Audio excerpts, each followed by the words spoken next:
In this expression, we have one division, one multiplication, and one parenthesis. Inside this parenthesis, we have one multiplication.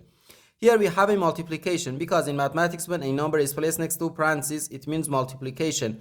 And we usually don't write the multiplication sign for brevity.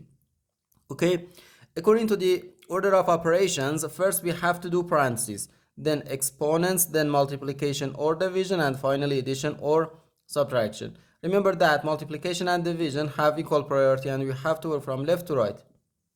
And the same applies to addition and subtraction. In this expression, first we have to do this parentheses, then this division, and finally this multiplication. Okay? So first this parentheses. 3 times 3 gives us 9. So 18 divided by 2 then times 9. Now we have one division and one multiplication. As I said, the multiplication and division have equal priority and we have to work from left to right. So here first we have to do this division. 18 divided by 2 gives us 9. So 9 times 9, which equals 81. And this is our final answer to this problem.